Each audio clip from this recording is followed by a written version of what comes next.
Hello, hi. Have you ever come face to face with your greatest nightmare, your greatest pain, past experiences, losses, or a place that bears a resemblance or a memory of something that you've been through? Today, I had quite a bit of an experience. And I'm just coming. I just did the previous video. Now I'm going to attach the video here. I'm just coming from the hospital where I had my last child, or would I say children. And it's quite an emotional one for me personally. I was dreading it when the appointment came in the post that I have an appointment in that hospital. I was just not sure how my feelings were going to be. And that is because the last time I was there, I was a mess. And that was like about over 8 years ago. I was there over 8 years ago, and I was a mess. That was the hospital, if you know my story. 2015, I was pregnant with twins. Suddenly lost one of them at 29 weeks of pregnancy, and then I had to carry both of them for the next till 34 weeks.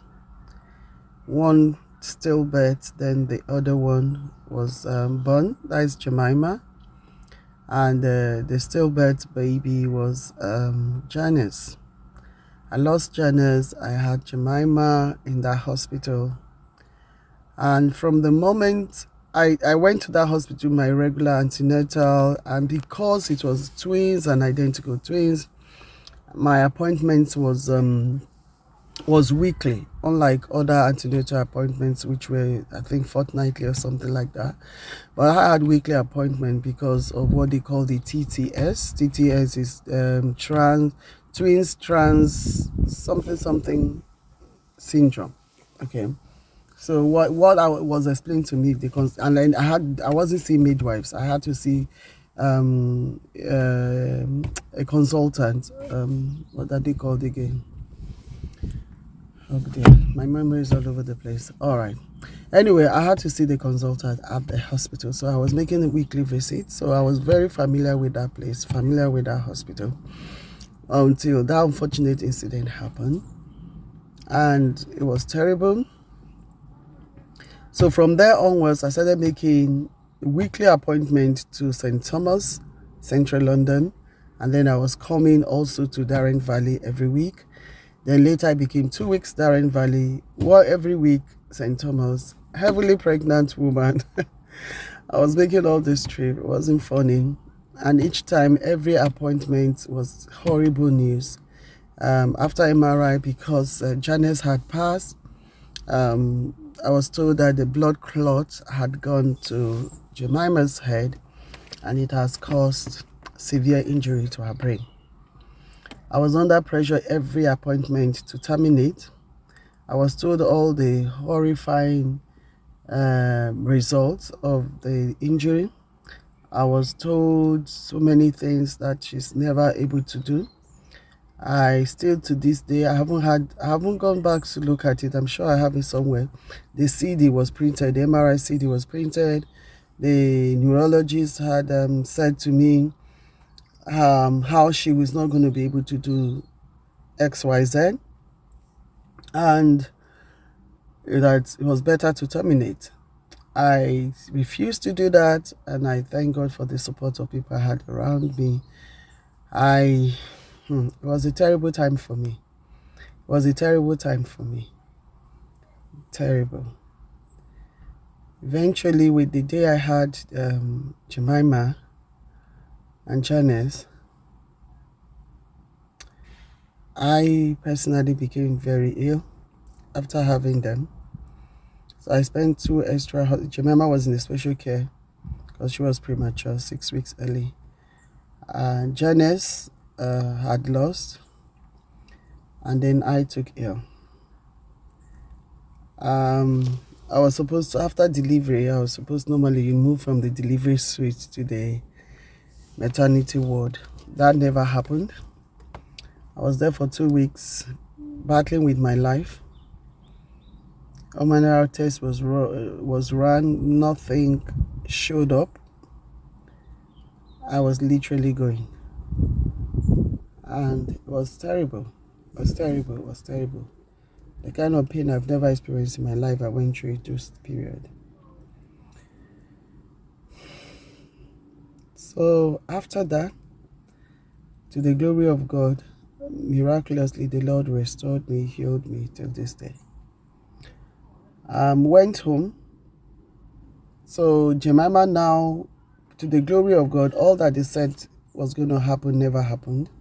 Most of them. But then they said there was murmur in her heart. That means she's likely to have a hole in her heart. So I'm saying this, there are lots of other things that they said she cannot do or she could do or whatever. So I'm just skipping that part. I think I have another video where I have shared this story before. Or another time I'll do a full one. But anyway, the last time I was in that hospital was when we went to do an ECG about her heart. The doctor had used a stethoscope to check her heart and everything. So we went to see, we referred to the pediatric cardiologist in the hospital. To the glory of God, I remember the last time we saw the cardiologist and they did the ECG again. There was no hole anymore in the heart. Glory to God.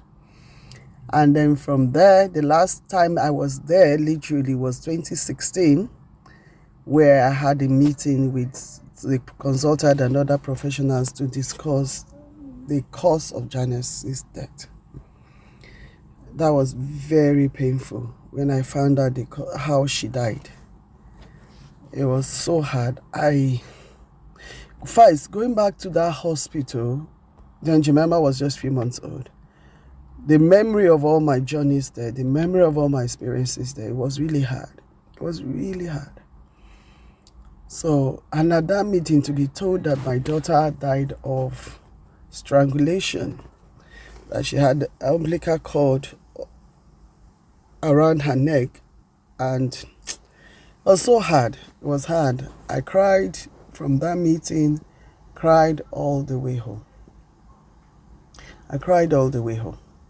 So that was my last time there.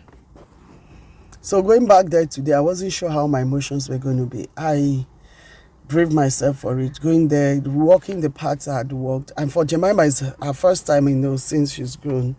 And I was telling her, Jemima, this is where you were born. And we went there today as a routine checks. She still sees some consultants checks. So because we moved, so our closest hospital was that hospital. And so for her, it's the first time. I had to, walking through that hospital, walking through the paths I've been over and over before that period. It was serene for me. And it was two things for me. One, it was a joy. It was a joy that today, this same girl that they said couldn't do this, couldn't do that, is here, she's alive, she's well, by the mercy of God. The Lord is perfecting all that concerns her. And then, for me, also, the pain. So it was a mixture of feeling. Why am I sharing this? God has a purpose for everything. I genuinely was not sure how I was going to feel. But God is a healer. Exactly, God is a healer. I don't know if you've gone through grief or pain. God is a healer. That's all I want to say. Time actually does heal. It's not as what it used to be. I was better, I was stronger today. I don't know what you've been through, but I just want to say to you, God will heal you. He's a healer. It will end in praise. I never knew it will, but it ended in praise for me. It will end in praise. Hello, hi guys.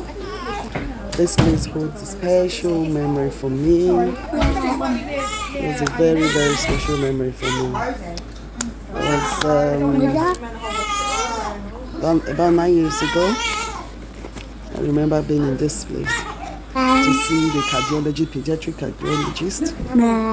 And it was this place It was confirmed that the hole they saw in Jemima's heart before was no longer there, and we got discharged.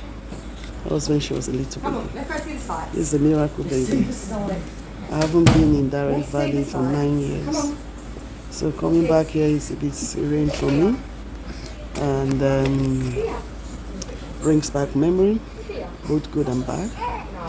Memory of losing her twin sister Janice, and memory of all the victories, memory of how I almost lost my life, and also memory of God's triumph and victory in my life. All right, we need to see the doctor now. This is routine, by the way.